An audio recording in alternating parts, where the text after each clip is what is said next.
everybody logging in. I love that some of you are turning on your screens, and encourage you to do so if you're in a place that is conducive to that. I am Heather McDermott, and I am the Senior Director of Content and Coaching at Chapman Foundation. And today we are excited to share with you our series on meaning and purpose. I want to do a couple logistics things as we get started. Hopefully you noticed that we are recording this session. That's so that you can, if you don't catch everything we say, you can go back and look at the session at your convenience. Lainey Gager is also our content quality and logistics specialist and our logistics lead for today. So if you have any logistics problems while you're on the call, feel free to just message Lainey directly if you need anything. Lainey's also going to be dropping the thought organizer in the chat. Hopefully you got the email with that ahead of time, but we provide that to you so that you can kind of follow along, take notes, and work along with us through the conversation. So with that, a couple other things I want to say as we go forward is feel free to chime in, to ask questions. You can either put them in the chat, you can raise your hand. But if you have done any content with us before, you know that we are not a sit and get. So this is my prelude to saying you can chime in. And it's also my prelude to saying you can expect that we will invite you to come off mute, share your perspective, and we'll do a few breakout rooms so you can, in smaller, more comfortable conversations, continue a little bit of the thoughts around the topic for today. All right, so we also believe in starting on time. So I've given you the preface and we're at 11:02. So let's dive into our Courageous Leaders series on cultivating meaning and purpose. One of the things I want to share with you is that at Chapman Foundation, this is kind of a core concept to everything we do in terms of our philosophy on leadership. So our philosophy on leadership is that really everybody has the opportunity and the choice to lead. That also means that those of us that take that choice have a responsibility in trying to do it to the best of our abilities. And so we really believe in giving you those skills to help take on that responsibility. And so today's focus and the context for today is in that context of being a courageous leader and stepping into that space and practicing some of the core skills. And our core skill for today is really grounded in this meaning and purpose. And the other thing that I want to share with you too is that we could take a couple hours on today's content alone. We've also already covered multiple other sessions where we cover some of our key content that embeds and intersects with what we're talking about today. So we encourage you to go back and look at some of our other episodes that are in this Courageous Leaders series. We also have 2 more that are coming up. So in every one of these topics, we do a speaker session where we share with you some knowledge about how the research plays out in this particular area. And then we do a follow-up session where we invite panel members who are people that have successfully implemented the practices in their own organization. And we invite them to kind of share with us what has worked well, what have some of the challenges been. And then we also create an opportunity at the end of that for you to, as a participant, to ask them your own questions and get some insights into how to actually put this into practice. So you'll see on the screen our next 2 that are coming up is the panel's discussion on cultivating meaning and purpose, where we'll have those 3 experts. And then our final session just of the year will be a speaker session on creating a culture of feedback. So that's a little bit of context on this series and where we're at right now. Encourage you again to look at that link and catch up, watch some of the other ones. But for today, you don't need all of those just to follow along and to get some more information on cultivating meaning and purpose. Here's what we want to accomplish for today. We like to say we are time optimists. So for today, we are going to look at understanding the importance of meaning and purpose at work. There's a lot of research that indicates this is something that's a need in the workplace and actually driving a lot of the challenges that we face in today's current workplace. We also want to look at our needs and values and take a look at how that influences both our motivation and our perspectives that we enter into work with. I'll talk a little bit more about that in a minute. And then, like I said earlier, nothing's a sit and get. So we're also going to identify some methods to uncover meaning and purpose for ourselves. You'll engage in some discussion there and some breakout rooms.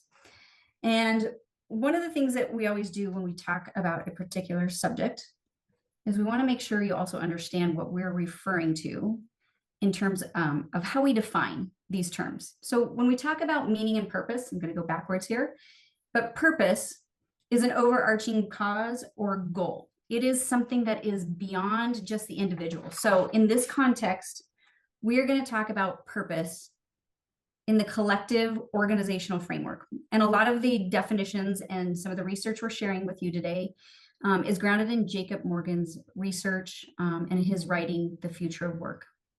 So purpose, that broader overarch. And meaning is really about the significance of something. Meaning is more personal and it reflects what motivates us internally. So creating this sense of meaning and finding our motivation in that makes us more credible as leaders, right? When we can speak to why our work connects to the purpose of the organization and gives us meaning, those that choose to follow us and see us as leaders see us as a little bit more credible. Also, when we can help others find their meaning and purpose, it actually helps the organization be more sustainable as well. So what I want to do is look at how meaning and purpose typically shows up in the workplace based on research. I'll let you read these stats for just a second. 77% of employees believe that having a clear meaning and purpose is important. So it matters to them when they show up in the workplace. However, only 28% of employees can recall their organization's purpose. And you can use this interchangeably, vision, mission, but only 28% of people can tell you what their organization's purpose, vision, or mission is. And only 30% of employees feel like their work is connected to that purpose. This assumes they can remember what it is to begin with. So for some of you, this might strike home. I know for me in my previous organization, I would run leadership classes. A lot of those were involving middle-level management. One of the first questions I would ask the class is, how many of you can tell me what our vision and mission is? I'll give you all the opportunity to take a guess.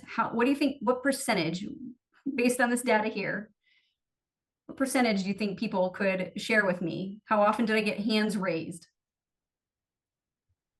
10%. 10%. Jay, you're generous. And Jay works where I used to work as well. So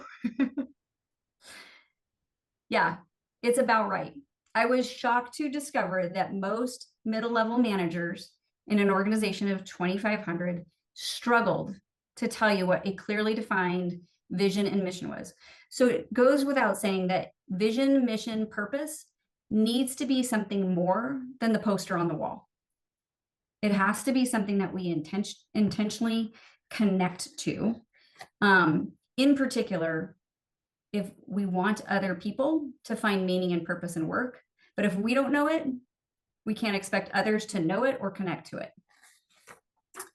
So let's take a look at how this shows up for you. I'm going to give you an opportunity to reflect here for a minute, and then Lainey will put you in breakout rooms. But what we first want to do is score yourself. So when you consider your organization, again, you can use purpose, vision, mission interchangeably in this context. I'm not out to word debate or Smith today which one's the right way to define it. But when you consider your organization, and then on a scale of 1 to 10, 1 being low and 10 being you could tell it to me verbatim right now, how well do you know your organization's purpose? Go ahead and consider that. Jot down your thoughts. And then also with that, consider how well do you feel your work is connected to your organization's purpose. Take a couple minutes to jot down your thoughts, your thought organizer. If you already have a clear answer, I invite you to also put that in the chat. So example, if I can recite my organization's purpose verbatim, but I kind of struggle to feel like my work connects to that purpose, I would probably put in the chat something along the lines of a 10 and a 3.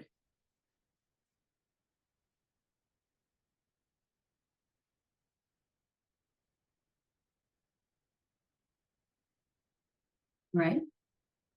Everybody got their numbers, even if you haven't put it in chat yet? All right. Lainey, I'm going to move us to breakout rooms. Are you ready on your end? Yes. Yeah. Okay. So your instructions in your breakout are basically just discuss what your numbers were. I would encourage you to elaborate a little bit more, share what your organization's purpose is, and how well you understand your connection. Maybe what helps you understand that connection. All right. We will see you back here in about 8 minutes. Okay, I see everybody's back. And I would just love to have some of you come off mute and share a little bit about what came up in that conversation. What did you notice? What resonated with you? How getting in the weeds can take you off focus of your true job and what you're really supposed to be doing. You say a little bit more about that, Elizabeth? Like, I know what you mean, but I'd love to hear a little bit So deeper. I'm president and CEO of the corporation, and no jobs beneath me. So taking the trash out obviously is I'll do that as well. But when I try to help in areas that someone else should really be handling, I lose focus of what I should be doing. And so it's that's kind of what we talked about, just having to say no to people. Yeah, I hear that a little bit is like when I let my purpose, or like when I let my meaning be, I'm supposed to just make sure the tasks get done. I lose that role I'm really supposed to hold for people. Thank you for kicking us off. What are other things that came up for you all in that conversation? I'll go, Heather. Joyce had a really good one, and I had a great team, Elizabeth and Joyce, by the way. Redirecting and being able to, it's one thing to just say no, but sometimes if you're like Elizabeth, that key person, you got to help redirect, help them.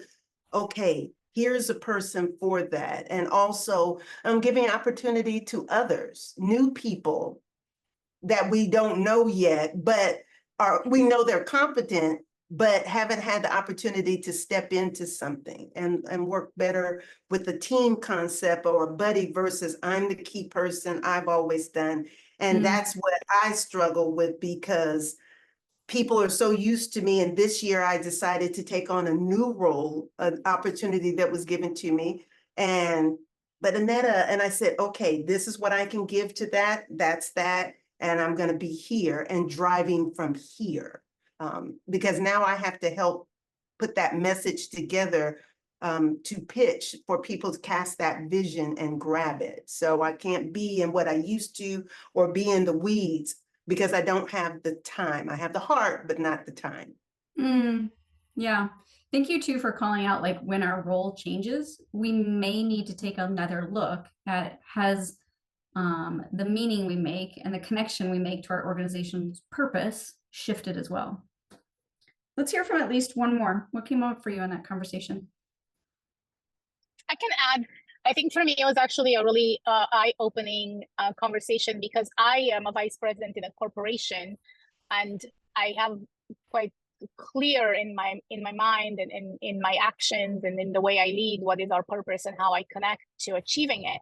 However, in the midst of the group, we have had people from healthcare and the military, where the industries are a lot more controlled by insurance policies and other type of regulations, that I suppose I always thought about that the leaders in those industries would have a different challenge when it comes to how they really live out their purpose, how they lead in that when there's all these restrictions, external restrictions on them. So for me, it was really a good awareness of how different the different industries and fields are, and how we can lead, and how that impacts our ability to lead as well as we possibly can. Yeah, that clarity, right? Knowing you have it versus how can we help other people find it, and that might impact the degree of motivation or clarity they show up to their own role with.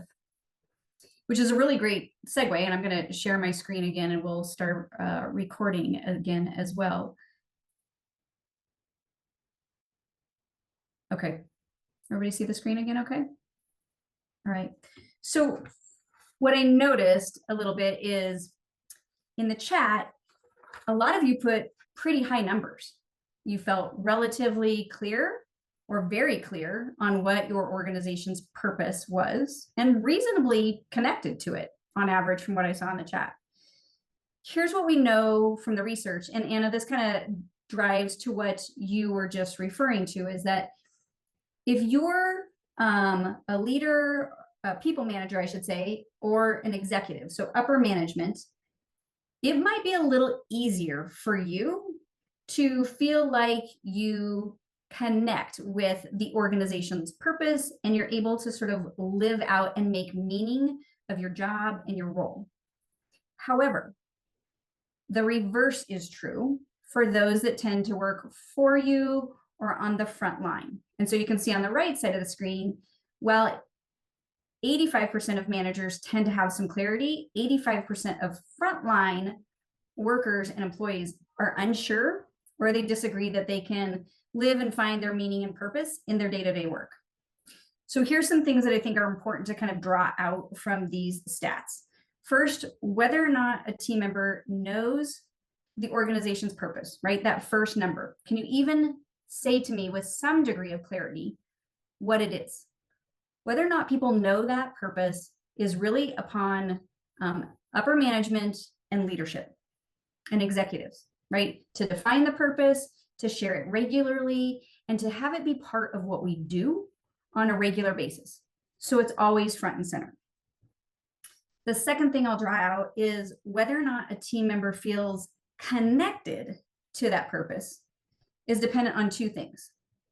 One is the degree to which we as executives or upper management help people find that connection. The other thing it's dependent upon is the degree to which we as individuals have some clarity on our own values. Now that is a little bit of a segue because in short, what I want you to walk away with is if you're in that circle of management, we really like to refer to leadership and management as the same thing, but I think we all know sometimes we wear the management hat and we forget to lead. So if you're in that circle of management, you really have this responsibility to know how to connect yourself and to know how to connect others to the organization's purpose, or again, you can use vision, mission. But either way, it starts with gaining some clarity on your values. So we're going to do a key exercise here and take a look at and identify our purpose and, our values and see how they align with our organization's purpose. So again, Lainey put the thought organizer in the chat earlier. In the thought organizer, you will see a values list. Lainey, I don't know if you want to say, but do you have clarity on which page it is for folks? 4. Thank you, Michelle. I can't keep more than 2 screens in front of me, so I'm dependent on the rest of you.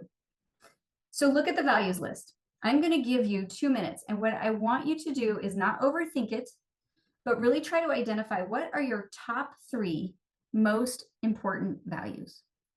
Any questions on that? Okay, go ahead and take 2 minutes to identify.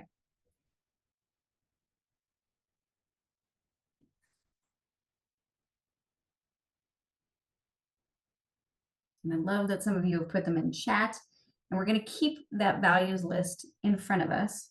And I'm going to transition to a couple of additional questions. Now that you've identified those, we want you to consider 2 questions. One is, what inspires you about your organization's role and purpose? And what do you see as the connection between your values, your role, and your organization's purpose? I'm going to give you a total of about 3 minutes here. Again, don't look for a right answer. Don't overthink it. Just free flow your thought and write down what comes to mind. Feel free to just capture your notes in your thought organizer, and then we're going to debrief as a group.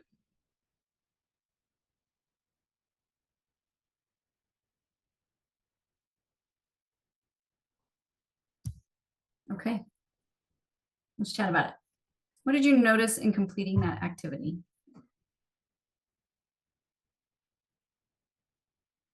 It's difficult to align my values that are important to me to my connection with my role and the organization. Thank you for sharing that, Jody. Like, that's hard to see the alignment. I would imagine that might occasionally show up, and you might feel the energy drain in that as well. It's like hard to find some motivation.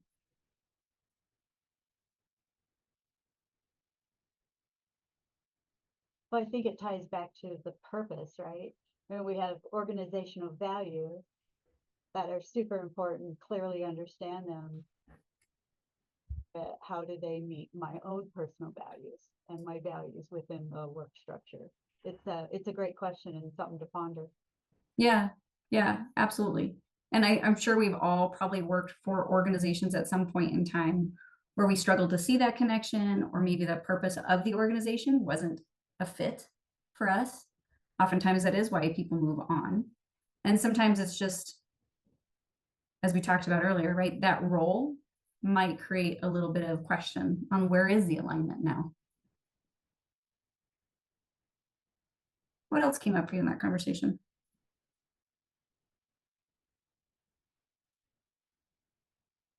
Sorry, an activity question, but Joyce, I saw you raise your hand. Thank you. Thank you. I am seeing my role and my organization aligning a lot more than it has in a few years. Basically, I attribute that to a change in leadership who are very action oriented. So stuff that has been sitting idle that I personally in my department have wanted to change or elaborate on, I'm now being heard and those changes can be made. So I feel very aligned at the moment. That's powerful. Okay. So when you see it reflected in the leaders around you and the executives, it helps create that alignment.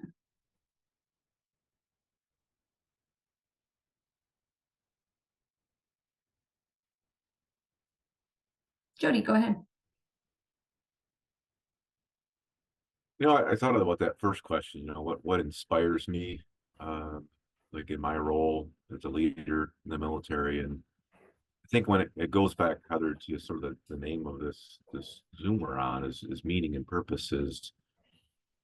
What gives me joy is trying to connect to the lowest airmen why they do their job. Because many times they don't know. Like I'm like, how do you like your job? I'm like, I hate this. I just got to do this paperwork. I'm like, do you know why that's important and how that ties to getting, fighter jets in the air and all this stuff? And they don't know that. So like that's what inspires me, is to build that connection, because we'll lose them if we can't give them meaning and purpose. They won't re-enlist. So we have to, I enjoy that. And my job is getting out and talking to people and trying to connect that. Yeah. Jody, do you have a sense of what value of yours connects to that role? I That put part in of your there, role? professionalism, trustworthy, and but when we talk about our vision, our vision is to create the best led, most efficient, effective, and adaptable wing in the U.S. Air Force. So when you tie it to the vision, being professional, is being a good leader. It ties that back, and then being disciplined and trustworthy leads to a efficient, effective, and adaptable airman, in my mind. That's beautiful. Thank you for sharing both the vision and how it inspires you to be more of a leader and bring that in front and center for those you lead. I apologize. Is it Anna or Anna? Because I said Anna earlier and then I second guessed myself. Oh, it's all good. It would be either way, but Anna's fine. Being preview to already 2 or 3 discussions here, I actually realized something super powerful that I haven't really thought of. As I'm thinking about what is the purpose, I actually defined it by I almost see the people's faces who will actually benefit from that purpose, like the families who will be impacted. And one of my core values is to value every person, and also along with that, love. And so it's making me realize that when I'm interpreting that mission, those words of that mission or that the words of that purpose, I'm actually interpreting them with the people's faces that are going to be impacted by them. And that is probably why I am feeling such a connection to it, because I work in the HR space and we help people reach their potential. We also help companies reach their potential by hiring incredible people. And so it's wow, it's super powerful. I really appreciate even having the opportunity to reflect even further on this here on the call. Thank you. I'm glad you found that meaningful, and thank you for highlighting that for everyone, because I think that's exactly the goal of the activity, and it's something tangible that we can share with those that work with us. In fact, Lainey, at the end of this call, for those that complete the survey, we'll be giving you a take back deck that you can use the same question to help other people draw out that level of motivation that we have kind of heard from some of you that have chimed in here. So there's this excitement and clarity that starts to come up when we have that deeper understanding of like our needs and our values, because it connects us to something that's deeper inside of us and not necessarily completely dependent upon the organization itself. So to give you an example, in my previous role, I was in charge of running the learning and development program, but it was deeply stagnated by the executive leadership team at the time. However, one of my core values is get better. You could call that growth. I just like to refer to it as get better. Like, how can we constantly improve?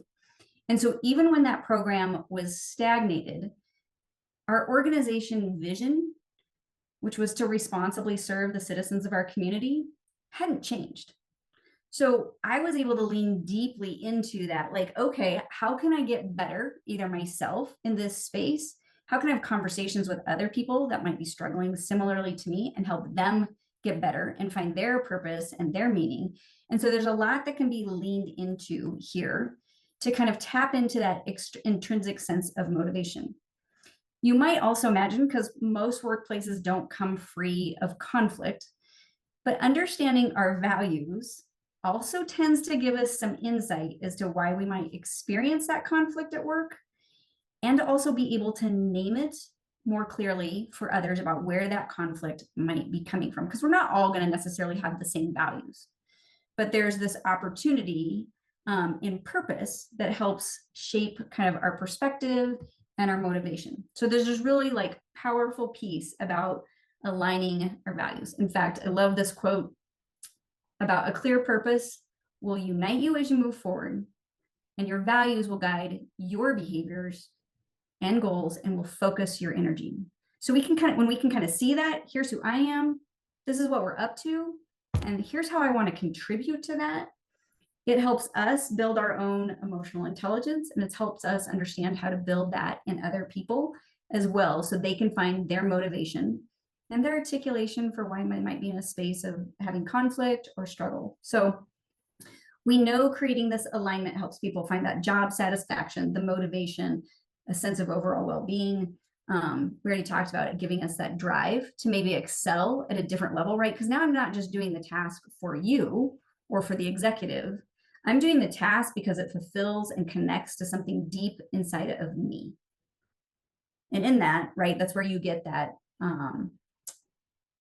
that I want to say voluntary, discretionary effort from other people, and oftentimes ourselves. Like I tell my team all the time, if I'm working late, 9 times out of 10, it's because I got excited about something. It connected, something we were doing connected to a core value of mine.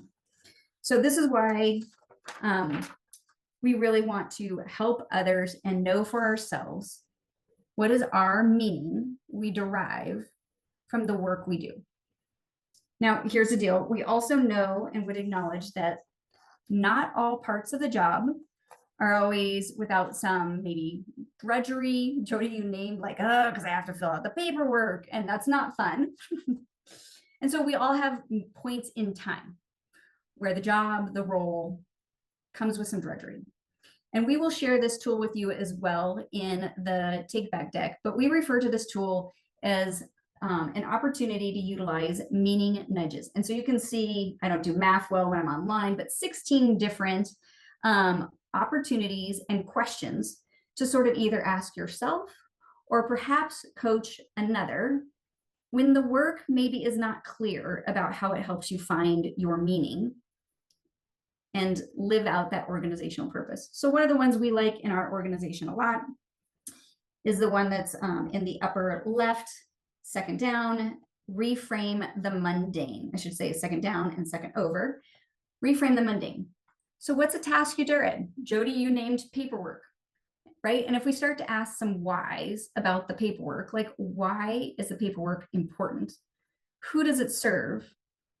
We can make a little bit more deeper connection points. In fact, Jacob Morgan, the person I referred to earlier, who is the author of The Future of Work, has a great video about how when NASA was looking to put a man on the moon, the president stopped by for a visit and happened to chat with the janitor. Those were titles we used back then. He asked the janitor what he did there, and the janitor said, "I help put people on the moon." So imagine that in your own organization. The people who do the cleaning are so clear on your purpose that they understand that even in the mundane of cleaning the bathroom, they have a deep and meaningful connection to the work that needs to be done and the purpose that you're striving for. So that's just an example of one opportunity to use these meaning nudges. We also want to share with you some next steps that you might consider. And this is really in terms of, this is just a snippet of our curriculum. And if you liked what you got here, I want to share a little bit more with you about what's possible and what we offer if you're interested in more. And so for those of you who aren't familiar with our curriculum, a lot of what we do is based on the concepts that are in positive psychology. And so we really lean into this concept of creating a lens through me, we, and us. So positive psychology tells us that when we know and build emotional intelligence, in this example, when we keep our values in front of us and we connect regularly to them, that helps us grow ourselves as leaders. The we lens that we also put in all of our curriculum is this idea of we have to build those relationships with other people as leaders and encourage them. And so in this case, that's why we provide you a take back deck. So you can take this and already move it into that we lens of sharing it with another and helping them grow in their own leadership skills. And then the us component that we always include in all of our curriculum is this idea of cultivating the broader conversation that develops our organization. And in fact, one of the things that we do is really walk intentionally with organizations to develop that strategy for how they create their organizational culture. That looks like first us working on the me lens, using our skills to go into the we lens, and then creating that strategy to put all the skills together for the organizations that we serve. And in that, when we work with organizations, I think it's important to note that we really focus on 5 pillars, what we refer to as 5 pillars of caring. So they are building trust. We've had previous sessions on that. Building a culture of learning, recognition and celebration, building this intentional connection, and then today's session on really building meaning and purpose. We know that when organizations lean into these pillars, right? Because you could Google leadership practices and get billions of search results. We've really tried to drum it down to these 5 core skills that are critical for creating that culture and meaningful in a way that leaves people feeling like they are valued and cared for at work. I could talk about that part all day, so I will stop and make sure that we have clarity for you on next steps that are possible if that is something you want to know more about. So first, we encourage you to use the QR code, take the survey, give us feedback. If you liked something here, if you want more of it, if you want to connect with some of our regional directors to learn more about our curriculum that we do, we will be able to connect with you in you completing that evaluation. You can also just send an email to Lainey as well. But when you complete that, we also will give you the take back deck if you express interest in that. We encourage you to use that and continue the conversation with your team members. If you're not in charge of a team, use it to continue the conversation with some of your peers. We would love to bring a training to you. So we have deeper 90-minute trainings. I always feel like I have to go so fast through these decks and bring the conversation to light in a really quick way. We love it when we get to come to you and really provide a little bit of deeper context. And in fact, we have a lot of curriculum where we do 3 days on learning to listen and to provide empathy. And we bring that into how do we do effective confrontation with each other. And that's just our baseline foundational course. And then, as I mentioned earlier, we have 2 more Courageous Leaders session. We have that panel where our experts will share on how they've brought meaning and purpose to their workplace. And then we also have our final session in the year where we'll talk about creating a culture of feedback. That is what I have for you. We have enough time. I encourage you to come off mute, ask any questions you might have, or share any feedback you might have.